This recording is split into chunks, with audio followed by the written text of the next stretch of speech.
in essentially the U.S. economy. And what that does is it drives up interest rates on your 30-year fixed because your mortgage tracks the 10-year Treasury. And I've been watching this closely. It hasn't performed the way that you would want it to if you are looking to buy a home. Now, of course, there's so many other dynamics at play. And frankly, it's hard to make a 5-year prediction because no one in March of 2020 would have predicted where things went. But Bingo. Based on what we know, it's really going to depend on your income bracket. Well, there's no perspective quite like Kelly O'Grady. So thank you so much for being here on set with us today. We're going to go back to Zach Hudak on Capitol Hill. Zach, time is winding down. We have a few minutes left, about 4 minutes left. The vote is, as predicted, completely falling along party lines. What's the vibe on Capitol Hill right now? What's the energy? It is a very positive energy among Republicans who see this as a path out of a very difficult battle toward actually enacting large portions of President Trump's agenda. So it is very positive in general among Republicans. I think there are some Republicans who are concerned about explaining some of these cuts, particularly the Medicare cuts, Medicaid cuts, when they go back to their districts. Among them, I would assume Brian Fitzpatrick, who I don't believe has cast his vote yet, but who voted against the rule last night. He was the sole Republican voting against it. Another is Thomas Massey, a more libertarian member, who is the sole vote against the bill currently among Republicans. That's someone who has been vocal with his concerns with this bill and who Donald Trump has targeted directly on Truth Social repeatedly. So someone who's been under a lot of pressure, but who realizes that he's also under a lot of pressure from his district and from folks who do not want to see some of these cuts. So the vibe overall is jubilant among Republicans, but there are a few of them who you can tell are a bit stressed about heading home for the long weekend. I can only imagine. And we also know that House Speaker Mike Johnson has really been working the shoe leather on the phone, and this could be seen as a key victory for him. How was the administration able to overcome that resistance from within the party, and where did Johnson factor into all of this? Johnson has really pulled off an incredible feat, even if only by remaining Speaker of the House as long as he did. We saw this particular GOP cast out his predecessor, Kevin McCarthy, who was a fairly well-liked member on the Hill. He had some enemies, but had many friends up here. So this is a particular House GOP that you have to be cautious if you are going to try to be the leader of it, and you have to be very calculated with each step you take.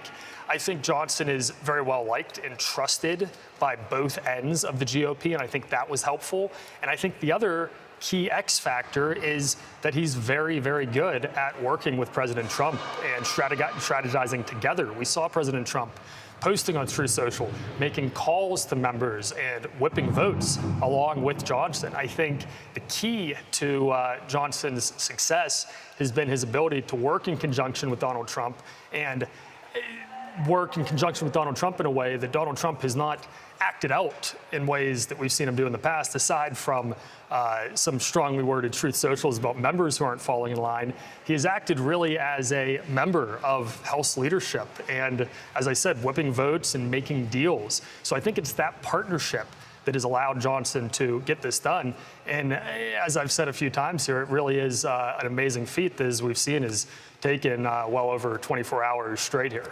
Certainly a lot of drama on Capitol Hill. And during that procedural vote overnight, Representative Brian Fitzpatrick was the sole Republican, as you mentioned, to vote against advancing the rule. So do we know if what's happening with him and what he plans to do? We do not. I think that his vote against the rule is an indication that he will likely vote against the bill itself. It's often the case. But there are also times where a member will vote against the rule in order to show their lack of support for the bill or even try to help hold it up. But then they actually will vote for the bill in the end because they don't want to be ostracized by their party or attacked for being one of the dissenters. I will say that Brian Fitzpatrick was very cautious last night to get out of the chamber and out of Capitol Hill after his vote in a way that reporters were not able to find him, and that I think more importantly his fellow members were not able to track him down and corner him and really put him on the spot. So we don't know what he'll do, but I think there's a possibility he'll be a no vote. Zach, as you were talking there, the clock ticked all the way down to 0, and we see a preliminary vote of 216 to 213. And as you hear that, 216 to 214, excuse me, that just flipped. And so as you process that, Zach, what does that number tell you there on Capitol Hill? It means, frankly, that we got as close to the margins as humanly possible for Republicans to pull out a victory. They could not bear to give up one more no vote, assuming that those remaining two who've not cast their votes yet vote with them. They will get over. But they really only had 3 to spare total. So assuming that those two who've not cast their votes vote as we expect them to in favor of the bill, this will get through. But if those two do not do so, it would hold things up. So we really are, by the closest possible margins, getting this bill by. The closest possible margin. So then the natural question, what is the next move for Democrats in terms of pushing back against some of the articles in the bill, particularly those that they have been hitting on over the past, several days, healthcare, social programs, things like that?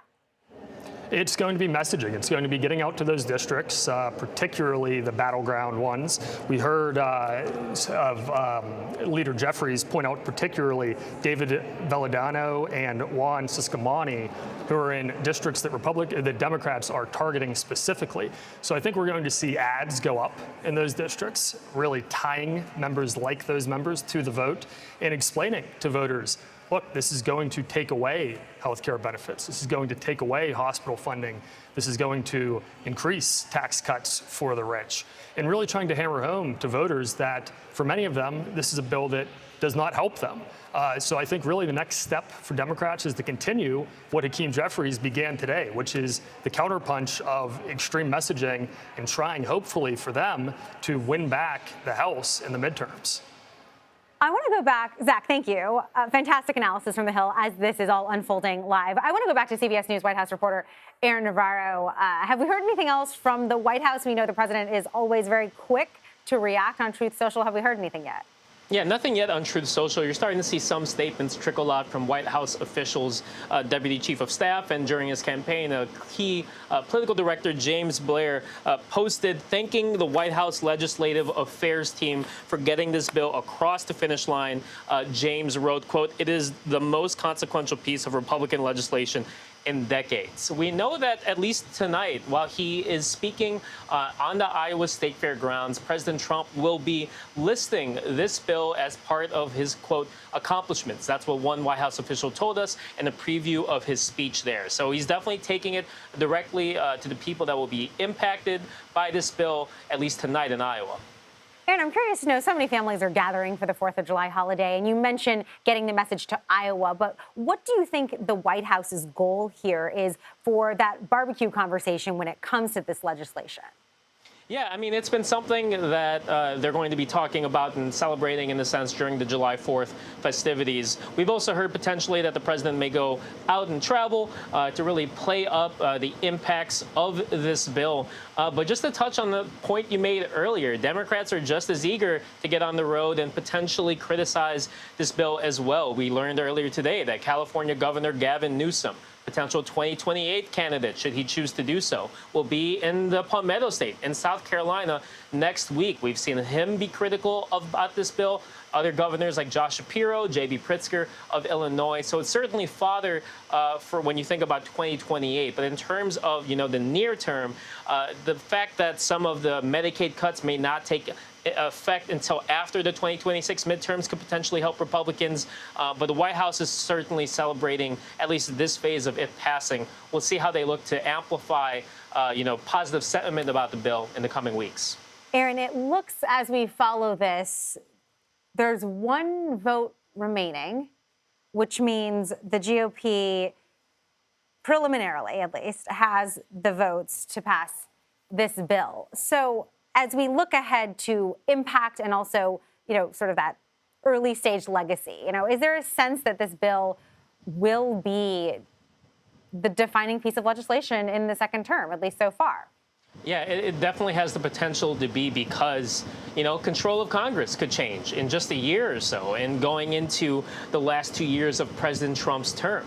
I think that's part of the reason why he really pushed to get this across the finish line now, why he, as Zach mentioned, really played an outsized role in whipping Republican votes in Congress. Another big part of this that the White House and officials have been playing up are his 2017, Trump tax cuts staying in place throughout the rest of his term and the coming years. That has been something, as the president has defended this bill in recent months, is something he has always pointed back to, suggesting that should his tax cuts expire, as they were set to do later this year, that people's taxes could go up. And that was kind of the argument he made in part for this bill. So certainly it is one big swing that the president took to get a lot of his legislative priorities when it comes to taxes, the economy, when it comes to immigration, and this may be the best political window for him to do so in his second term. In terms of immediate impact, Aaron, I know we talk a lot about process and horse race and what this could mean in the next few minutes, next few days.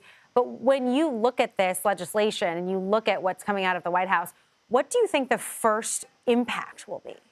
I think the first impact may be when people are starting to file their tax returns next April. The White House has argued that the tax, cuts, the tax status remaining at the status quo will be the first immediate impact. People won't be seeing their taxes go up, as the White House has argued. But some of the early estimates is that people's tax returns could also increase as well going into April. Again, it's interesting, though, as you have talked about earlier in this hour, that some of the more controversial cuts to Medicaid, Medicare take place down the line after the 2026 midterms. So some of the really heavy impacts that people could be feeling are later down the line. But at least fiscally, that seems to be what the White House is suggesting people will benefit most from in the immediate term. Aaron Navarro, thank you so much. And by the way, it's exactly 2:30 Eastern time here on the East Coast. And if you're just joining us now, you can take a live look at the House floor, where we're getting that preliminary vote coming in, 217 to 214 on President Trump's mega bill. And we are waiting for that final vote to come in. And I'd like to go back to Capitol Hill. Let's bring back Zach Hudak to tell us about, what is happening. We see 217 to 214, one NV left, one vote left to be cast, I should say. How long could we be waiting for this one? Who was it? The leadership of whichever party controls the House at any given time has control over when the floor opens and when it closes. So even though that time limit is up, this could theoretically go on indefinitely. What we see happening on the floor there with all the members bunched together is a pressure campaign on that last remaining voter to try to get them to vote in favor of the bill. I think Republicans want that vote, want a strong victory. And I think that as a result, Mike Johnson is leaving the floor open as long as they have to get that vote where they want it. The truth is, even after that vote is cast, they could leave the floor open and try to force folks to change their votes. And that just illustrates really the advantage you have when you are the majority party in the House of Representatives. You control when the vote starts and when the vote ends. So I would expect this to end any moment. I hate to interrupt you, but it does look like we have a final vote, 218 to 214. Change a vote. Largely along those party lines as expected. It looks like it's wrapped up a little quicker than we may have expected. What do you think? I think that's right. But I think what we just witnessed with that slight delay at the end was the pressure campaign I was explaining. They were ready to leave it open a little bit longer if they needed to, but they were clearly able to convince that last member that dissenting Zach, would not leave. Pardon the interruption here. We are going to go to Speaker Johnson, who's now speaking from the dais.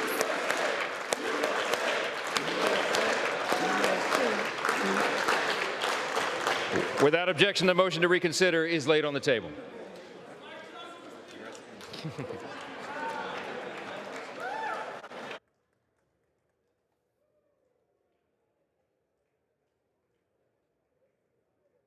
All right, we heard a bunch of chants there from lawmakers clapping, chanting USA, USA.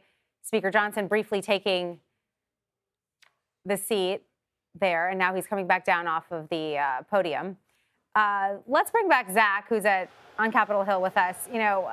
I like to get into the nitty-gritty here, and Zach Hudak on Capitol Hill. What do we know about some of these last-minute concessions that the White House made to some of the GOP holdouts? What were those last final discussions, conversations like?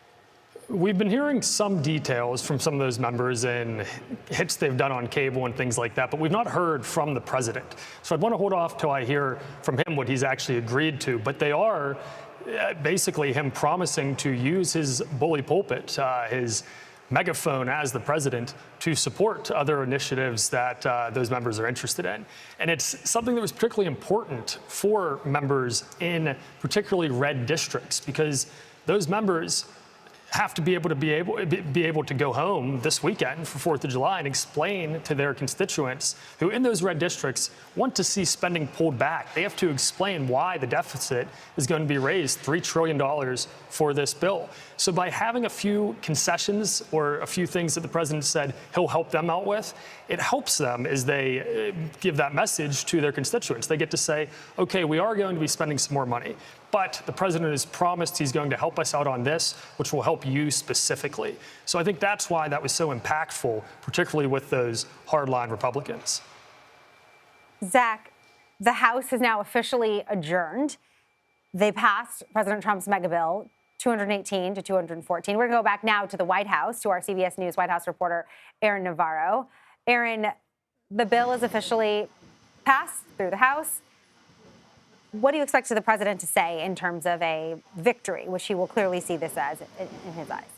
Yeah, he will certainly tout it as an accomplishment of his agenda, his second term so far. One White House official tells us he's going to bring it up tonight during his remarks at the Iowa State Fairgrounds, where he will largely talk about, celebrating the anniversary of America and his 250th anniversary going into next year. But it's certainly something the White House, the president, has, projected confidence that it will pass, but at the same time, taking no expense. We saw that President Trump worked the phones a lot yesterday to get some of these Republican holdouts to vote in favor of the bill. But I'm refreshing Truth Social just in case he has any reactive statement. But so far, it feels like the next time we'll hear from him react to the passing of this bill will be in Iowa. You mentioned earlier that there's already plans underway for a ceremonial bill signing at the White House. What can you tell us about that? Yeah, that'll be tomorrow afternoon, where he will sign the bill in a public event here at the White House, potentially right before some of the July 4th festivities, before he heads to Bedminster, New Jersey. So it's been something that the White House, even hours before the actual vote happened, telegraphed that they were confident that there would be some sort of big ceremony, and that's expected for tomorrow afternoon. So, Aaron, what happens next now that this presumably will be signed in the coming hours and days? Once President Trump finishes that, what should people expect to be next in terms of the top priority on his agenda?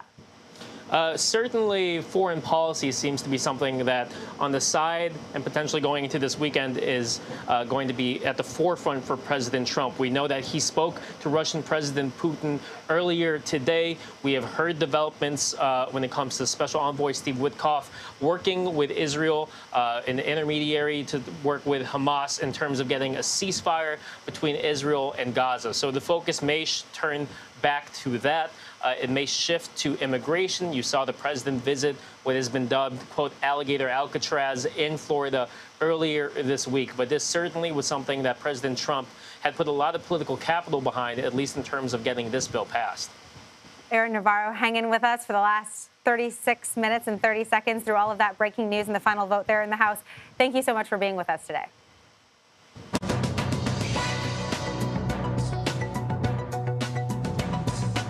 We got some new data today that shows a stronger than expected labor market here in the U.S. The Labor Department says the U.S. added 147,000 jobs in June. That's tens of thousands of more jobs than many economists were predicting. And the unemployment rate also ticked down to 4.1%. CBS News Money Watch correspondent Kelly O'Grady is here with me. Why did we see such a strong jobs report based off of those expectations? Government jobs. So this is really an interesting split, right? We've heard, okay, companies aren't hiring as much. They're slow to replace roles that have been emptied. Maybe people left. But we did see a slowing in growth in the private sector. And so that really comports